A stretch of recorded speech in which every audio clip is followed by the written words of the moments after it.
Hey, let me check in with another chapter of The West Beyond the West, A History of British Columbia. We're into chapter 14. Well, read chapter 14, A New Dynamic, 1972 to 1995, which is, oh, wait a minute. No, we're not on chapter 14. Uh, that is the chapter I have just reached, but I have not read yet. I have just read chapter 13, The Equality Revolution, which is 1945 to 1990. I didn't think I had gotten that far forward. Where it's Barman kind of alternates in her chapters, going between what might be considered the more meat and potatoes traditional historiography, where it's very much about kind of political parties and about kind of resources, business, kind of the meat and potatoes, manly stuff, or what was considered kind of in a very gendered way the stuff where she'll alternate that with social history, which is what the equality revolution is, which it talks about how other members of society were allowed in to civil society, stuff like that the idea of kind of reform to like social services, that basically it became a much larger part of a Canadian life at this point. This is when we get old age pension, where we get our healthcare system, a healthcare which was very much opposed by doctors at the time, from a very what seems to be, at least outside looking in, to be from very kind of financial reasons. Like, we're not going to get paid as much if it becomes a government thing. And I mean, you do have to kind of weigh off how well doctors are doing. Doctors are freaking overworked now, and so are nurses and stuff like that. But we also, in Canada, everybody is covered. Everyone is actually covered on, well, mostly everyone. Then you get into the actual kind of the groups that don't get covered. The idea of that there was a baby boom just after the war, where just as Canadians postponed consumer purchases during the war, they also had delayed parenthood. So you get this big bulge of kids getting released into the system. There was the whole thing of schools, that schooling, they're trying to actually kind of try and have actual equal access to schooling throughout the province, which is one of these real challenges of, you've got the urban centers where services are plenty, and then you've got the rural areas where they can be really patchy. And I know this from just living up island. We made the decision to move to Victoria. This moved to the Victoria in in the 2000s, because we knew we were going to get better services. This was even more so in this 1945 period to 1972, where they were trying to increase kind of school and stuff like that. There's the expansion of higher education. A lot of schooling actually came to a lot of these other centers, the Okanagan, that's where I come from, but also Prince George, Kamloops, areas like this were able to actually kind of establish that sort of stuff. Much more emphasis through the federal policies, the Massey Commission of promoting Canadian arts and stuff like that. There's definitely the thing of one of the critical equity changes, revolutions, was the attitudes towards women, and like after the war, a lot of women were said, "Hey, go home again." And there's people that did, but there are also women who were forced out of their jobs because of returning veterans or new immigrants to the thing. So but this was, in reality, women's move towards equality remained modest. Despite more and more women at paid work, it also continued to bear the main burden at home. They were doing, still doing most of the work at home. And stuff like, the proportion of female MLA candidates rose to about 1 in 8 by the end of the 70s, and almost 1 in 5 in the 1986 election. Very few ran under the social credit banner, which was, was the dominant party of BC. So there was usually, the ruling party usually nominated no more than 3 or 4 female candidates for a provincial house, whose membership rose from 52 to 69. So yeah, out of 69 were 3 or 4 women. We get the whole thing of unions actually becoming much stronger at this point. Then we hit the 80s and things are going to majorly tail off. We've got the idea of kind of the racial minorities, like the Doukhobors and Mennonites being kind of two kind of immigrant peoples who came to the province and wanted very much to be separate from. There was more integration between those communities and wider British Columbia. Probably the big thing is sort of the native peoples were most caught up in events. Numbers were rising, moving up from a half from their nadar to almost 30,000 by the mid-century. And this is a nadar created by the policies of the federal and provincial governments. Residential schooling, it's interesting. Residential schooling, for all its destructive aspects, brought students together and forced them into a realization of their dependence and subordination. So, I mean, you could put it to as much of a thing of Black people getting forced into prisons and organizing there. The same thing was happening with Native people in residential schools, which were possibly even worse than that. But also that these were like, its conditions of everyday life were often appalling. At Fort St. James, for example, Europeans and natives had coexisted for a century and a half, yet there appears to be completely a disregard of the fact that of a Indian presence. This book uses Indian because it's an older book, 1995. No reserve home in Fort James had running water, and some communities' public places refused to serve Indian people. Even if our pockets had been full of dollars, we weren't allowed to enter any of the cafes in Vanderhoof. That's a thing just like outside of Prince George.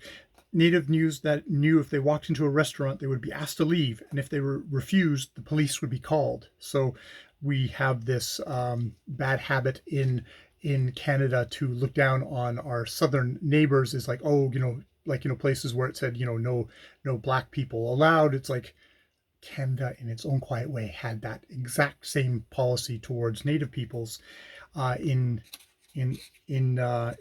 Canada. It's interesting. Like, they've got stuff like, that Trudeau tried to put through a white paper on Native integration into his just society. And I mean, this is one of these, Pierre Trudeau is kind of held forward. It's just like, kind of great, he repatriated the Constitution. There's the human rights bill, but he also had some very hardline ideas that Native peoples shouldn't get to be Native people. They should just become a part of the rest of Canada. They should get absorbed. It was like actually super integrationalist. It was in Trudeau's words, we must all be equal under the laws, and we must not sign treaties. We can't negotiate. We can't recognize Aboriginal rights because no society can be built on historical might of beings.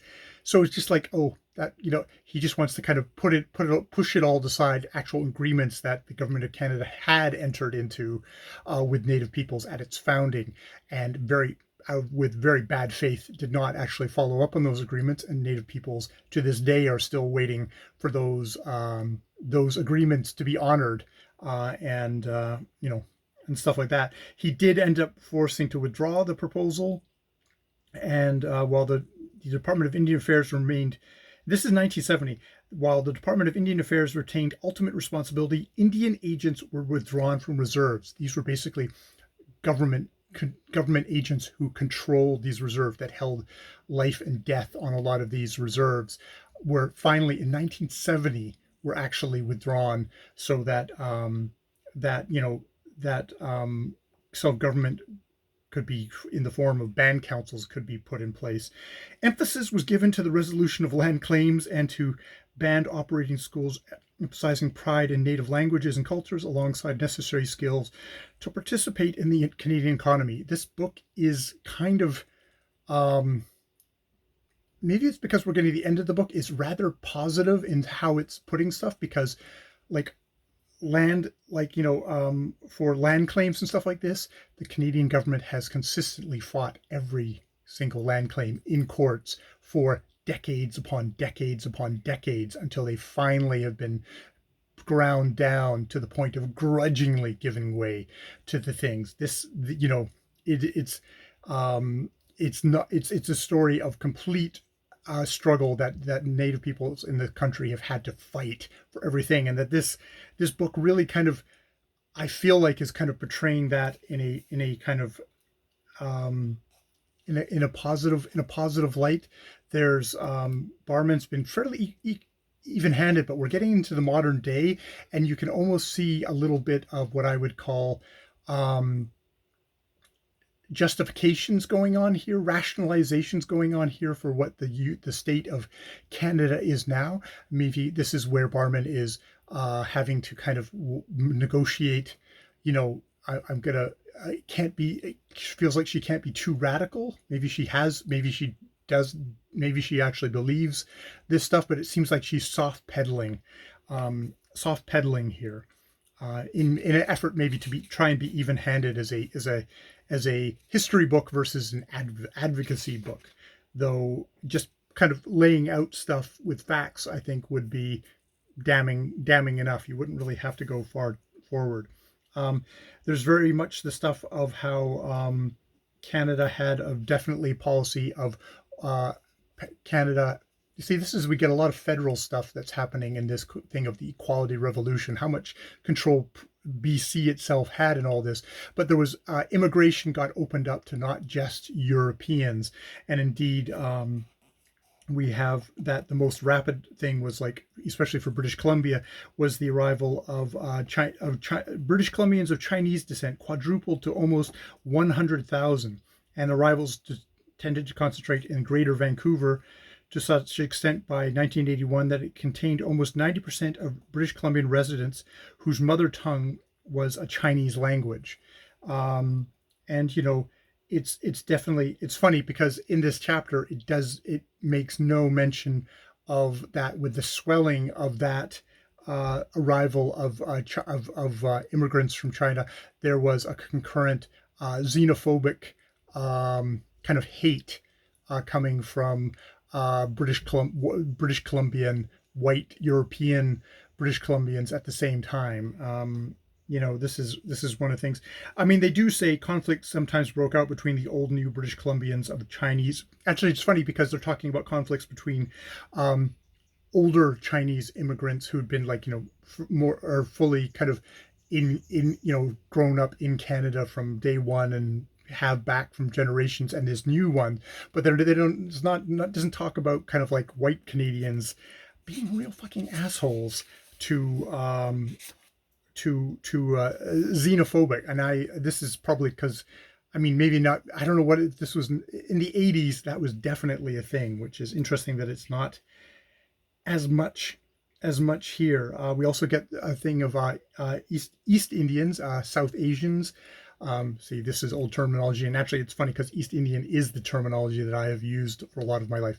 Immigrants from India, and the lower mainland, but also, going up into, the interior, a lot of logging companies and stuff like that, employing, East Indian, immigrants. And, I know this from, my wife growing up for a large part of her life in, like, Williams Lake, and there being a strong, East Indian, South Asian community there.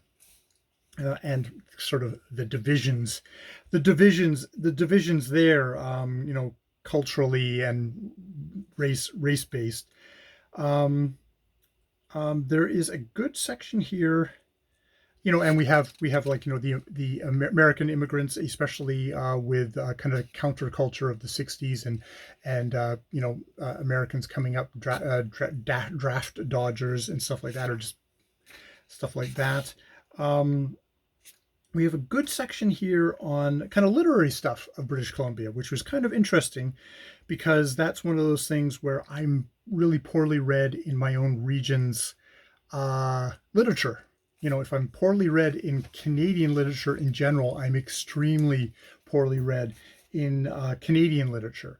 And there's actually stuff in this chapter here that I could get a good basis, a starter basis for for some Canadian literature. Now this is primarily just sort of, this is white European ancestry literature for the most part. There's but I mean, and some of this is completely valid for me to read, like Emily Carr, like Ethel Wilson, people like Dorothy Livesey, Earl Burney, uh, you know, um, people,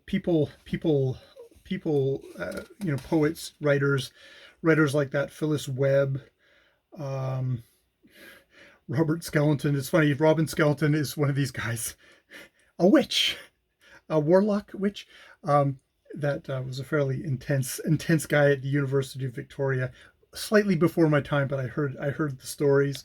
Bill Bissett, D.M. Fraser, W.P. Kinsella, playwright John Gray, Phyllis Webb, Sheila Watson, Robert Harlow, George Bowring, Patrick Lane, who was a teacher and who I've done a video on, from Patrick Lane from the Okanagan, which, I guess I'm from the Okanagan too. Jack Hodgkin from Vancouver Island's Comox Valley. Yeah. So there's definitely some things there for me to kind of pick up. They do actually mention um, Anne Cameron, Daughters of Copper Woman, was based on coastal Indian legends. I don't know if that she was actually a native author herself. Joey Kawaga's Obasan, on the experience of the Japanese evacuation as seen through a child's eyes.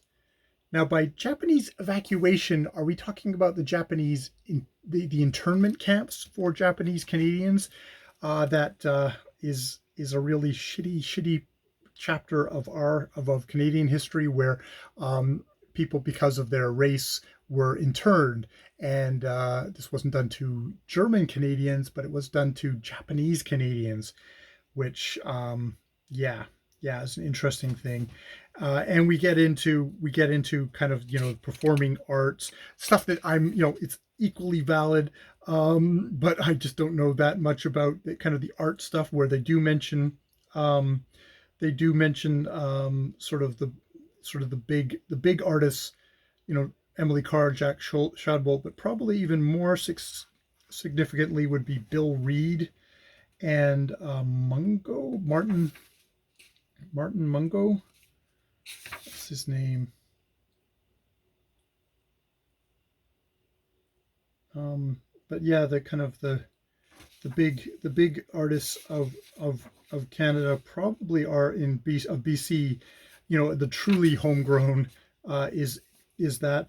There's a weird reference here. This is just one of these niggly things, which I start getting into modern stuff, where they talk among the musical successes to be enjoyed on radio and television were British Columbia's Juliet Terry and Susan Jacks, best known for their hit song Seasons in the Sun, and the rock group Bachman Turner Overdrive. Bachman Turner Overdrive, all three members of the group were born and kind of formed in Winnipeg, Manitoba, not Winnipeg, BC. And well, I know Bachman now lives on Salt Spring Island in BC. It's like, why are we mentioning BTO as a part of popular culture from BC? It's just a weird sentence for me. But yeah, this chapter it's interesting. It's written in 1995, and you get the feeling that this is written from, and I know this because I'm a Gen Xer, we were sort of raised in a period of time where we're raised to believe that, oh, we've left racism behind, and we white liberal people, we're all okay now. We're not racist anymore. And like, listen to this final chapter. It's like, by the end of the 1970s, the equality revolution of the post-war years had largely run its course across the Western world. The next decade would be a time for consolidation, and to some extent, retreat, as men and women once again looked inwards to their personal well-being rather than outward to the society as a whole. And there wasn't like massive backlash and clawing back of a lot of these gains. The shift that had occurred, okay, let me get back to the thing. The shift that had occurred were fundamental, moving Canadians and British Columbians away from the racist, patriarchal assumptions of an earlier age.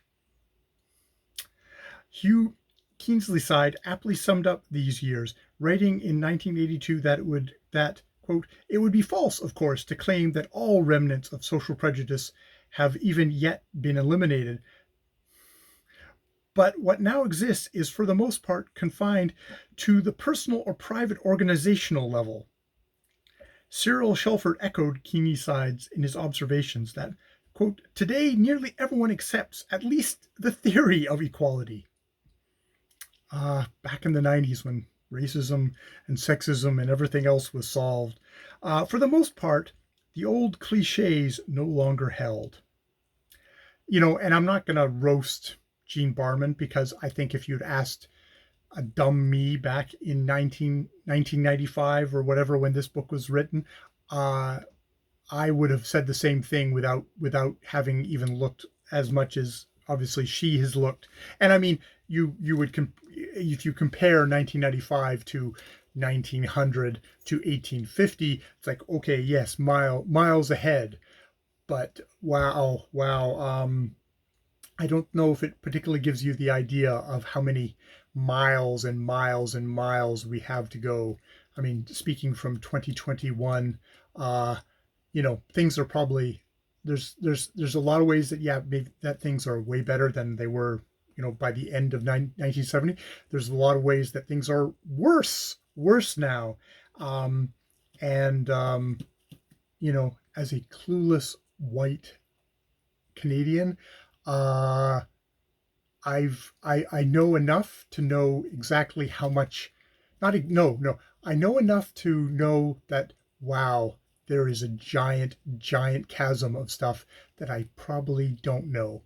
I have the awareness that there's a Grand Canyon of complications and of crap to still work out, but I can't see the bottom of it. I don't really know the outlines. I'm trying to educate myself. A part of it is educating myself on my surroundings, on the history of my immediate surroundings. And even that, as a young a country as Canada, I can see that is fucking complex and deep matter. So, it's going to be interesting to go on the cusp of contact and see what that book has to say. And I should keep this chapter, the end of this chapter in mind when I'm discussing with Sean, who I'm going to be buddy reading on the cusp of contact with, because it's like, hey, this is what she said here. Let's see what she says here. And is there a significant jump? I have a feeling there's definitely ways that there's a significant jump, that this is it's two bridging books. And it's like, it's also just instructive to say, hey, this is a history book written in the 1990s, and wow, it's like, yeah, I can feel the age at the back of that chapter. And I mean, we're at the end. This is like, I have two more chapters after this. One is an actual chapter, and the other one is a bit more of a summing up chapter. It's the new dynamic, and then it's the British Columbian identity, which seems like very much that kind of a summing up chapter. So we're at always the weakest point of a history is the most current. The most current is the stuff that you can probably you take with the biggest grain of salt, and you know that this is bridging from history to newspaper current events in a way. and that the perspective, the framing that a lot of the rest of the book has benefited from just isn't there when you get into recent history. All right, I will leave it there. I will leave it there. More videos later. Losing paper.